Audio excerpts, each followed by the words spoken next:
大家好，我是董香明，今天给大家分享炸酥肉的技巧。炸出来外酥里嫩，放凉也不会变硬。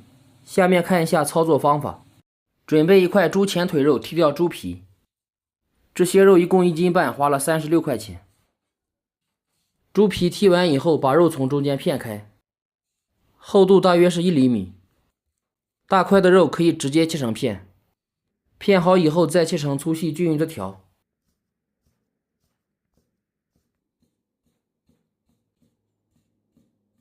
全部切好放盆里。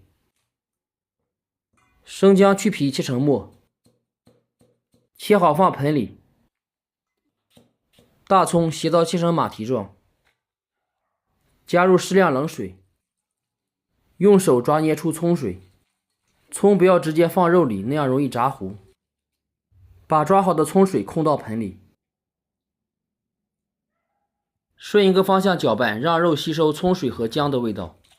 先打水后调味，这样炸出来口感更嫩。搅拌至水分吸收，加入盐和13香，撒少量胡椒粉，顺一个方向搅拌至入味。搅好以后打入1个鸡蛋，继续搅拌均匀。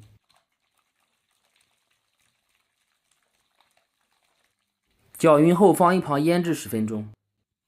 准备200克红薯淀粉，30克普通面粉。红薯淀粉是颗粒状，需要加水化开。用红薯淀粉比用玉米淀粉炸出来口感更脆。搅拌成粘稠状的面糊即可。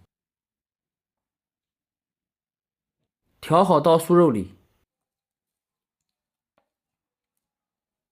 搅拌一下，让每一根酥肉都挂上面糊。我们平常买的酥肉都是粉多肉少，因为商家要节约成本。搅匀以后加入少量食用油，这样酥肉在炸的时候不容易粘连。搅拌至面糊不会脱落，有一点粘手就可以。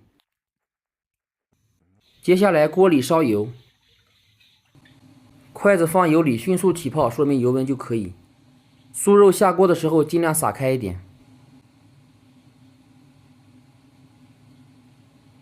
下锅以后先不要搅动，让酥肉定型。全部定型后用皂粒打散。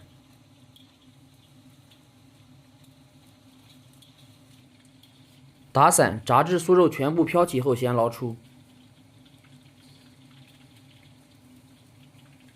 开大火把油温升到70%热。把酥肉倒锅里2次复炸，这样才能保证酥肉外酥里嫩，而且放凉以后也不会回软。